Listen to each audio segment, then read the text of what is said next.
Welcome to BeFM Drama, where we present some of the greatest works of English literature adapted for radio and broadcast for our audiences here in Busan and beyond.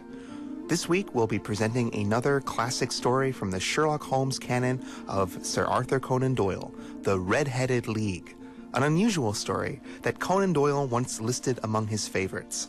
So please sit back and enjoy as we embark on the first episode in our 5-part adaptation of The Redheaded League. I'm Josh Cornwell, the host of BeFM Drama, and I'll be joining you today as the voice of Sherlock Holmes' friend and narrator, Dr. John Watson. One day in the autumn of last year, I stopped by the apartments of my friend, Mr. Sherlock Holmes, and found him in deep conversation with a very stout, red-faced, elderly gentleman with fiery red hair.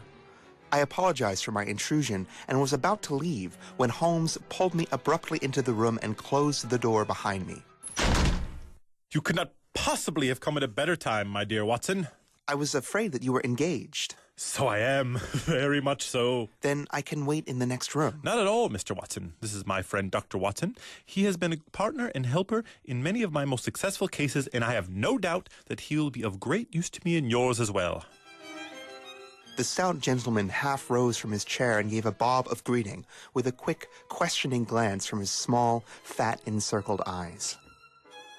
I know, my dear Watson, that you share my love of all that is bizarre and outside the conventions and humdrum routine of everyday life. You have shown your love for such things by the enthusiasm that has led you to chronicle, and if you'll excuse my saying so, somewhat embellish so many of my little adventures. Your cases have indeed been of the greatest interest to me. You remember what I said the other day, just before we solved the problems of Miss Mary Sutherland, that what happens in life is often far stranger than anything that can be dreamed of by the imagination. I remember that I disagreed with you. You did, Doctor, but you will come around to my view.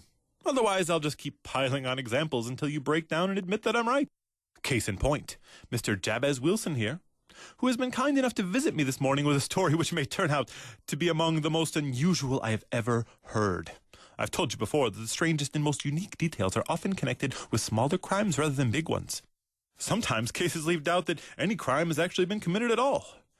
That's how it is with Mr. Wilson, but crime or no crime, it's quite the story. Perhaps, Mr. Wilson, you do me a great kindness and start over.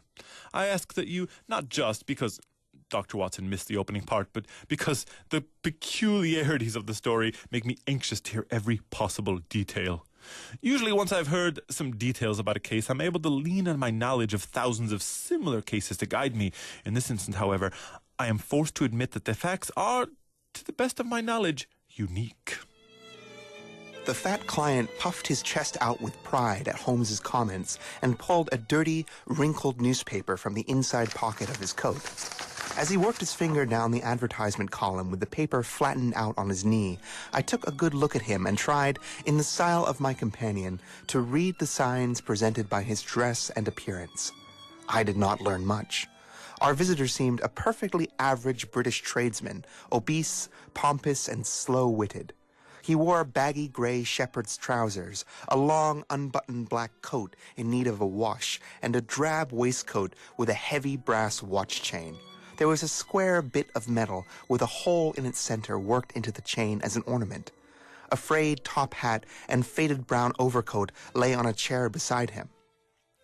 Altogether, I could see nothing remarkable about the man, save for his blazing red hair and the expression of extreme embarrassment and discontent on his features.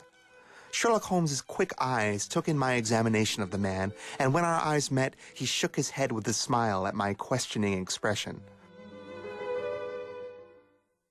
If you're wondering what I make of our client, Watson, well, beyond the obvious facts that he has at some time done manual labor, that he takes snuff, that he's a Freemason, that he has been in China, and that he has done a lot of writing recently, I can deduce nothing else.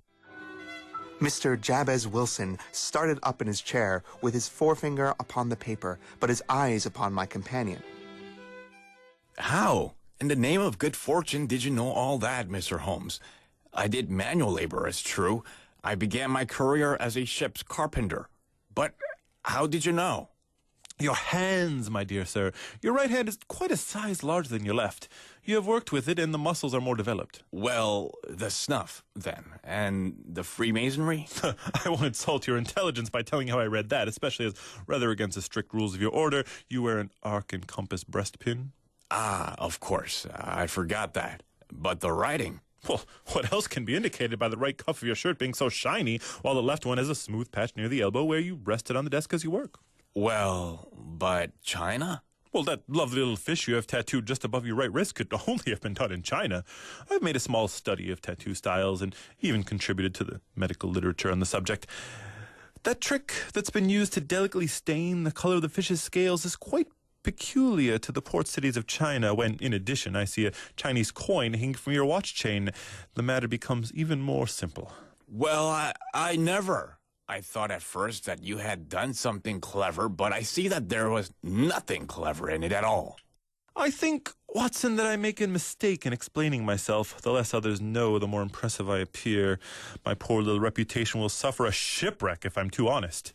Have you managed to find the advertisement, Mr. Wilson? Yes, I have it now. Here it is.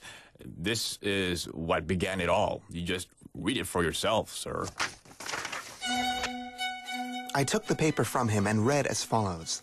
On account of the will of the late Ezekiah Hopkins of Lebanon, Pennsylvania, USA, there is now another vacancy open on the Redheaded League, which entitles a member of the league to a salary of £4 a week for purely nominal services. All red-headed men who are sound in body and mind and above the age of 21 are eligible. Apply in person on Monday at 11 o'clock to Duncan Ross at the offices of the League, 7 Pope's Court, Fleet Street. What on earth does this mean? Holmes chuckled and wriggled in his chair, as was his habit when in high spirits. That is a little off the beaten track, isn't it? And now, Mr. Wilson, off you go. Tell us all about yourself, your household, the effects that this advertisement has upon your fortunes. We will first make a note, Watson, of the paper and the date. It is the Morning Chronicle of April 27th, 1890, just 2 months ago. Very good. Now, Mr. Wilson? Well, it is just as I've been telling you, Mr. Sherlock Holmes. I have a small pawnbroker's business at Coburg Square, near the city.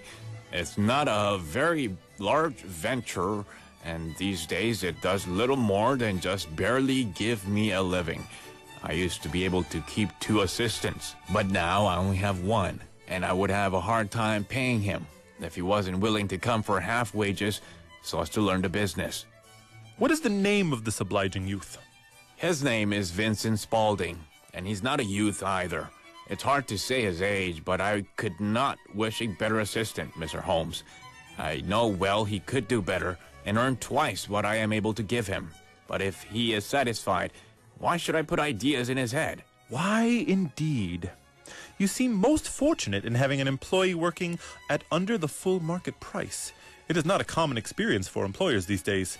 I think your assistant is almost as remarkable as that newspaper advertisement. Oh, he has his faults. Never was such a fellow for photography. Snapping away with a camera when he ought to be developing his mind and diving down into the cellar like a rabbit to develop his pictures. That's his main fault. But on the whole, he's a good worker. There's no vice in him. He is still with you, I presume? Yes, sir. He and a girl who does a bit of simple cooking and keeps the place clean. That's all I have in the house, for I'm a widower and never had a family. We live very quietly, the 3 of us, and keep a roof over our heads and pay our debts, if nothing more. 2 months ago, Spaulding, my assistant, came into the office with this very paper in hand, saying he wished he was a red-headed man. Why is that? I asked. Because there's another vacancy on the League of the Red-Headed Men, he says. It's worth quite a bit to any man who gets it. The trustees are at their wits' end what to do with the money. Oh, if my hair would only change color. You see, Mr. Holmes, I am a very stay-at-home man, and sometimes weeks on end go by without my ever going outside. I never know much of what is going on in the world, and I'm always glad to hear a bit of news. What on earth is this Red-Headed League? I asked.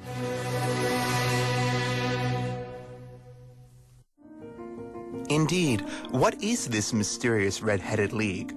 What story does Mr. Jabez Wilson have to tell, and how has it left Holmes with such a lasting and deep impression?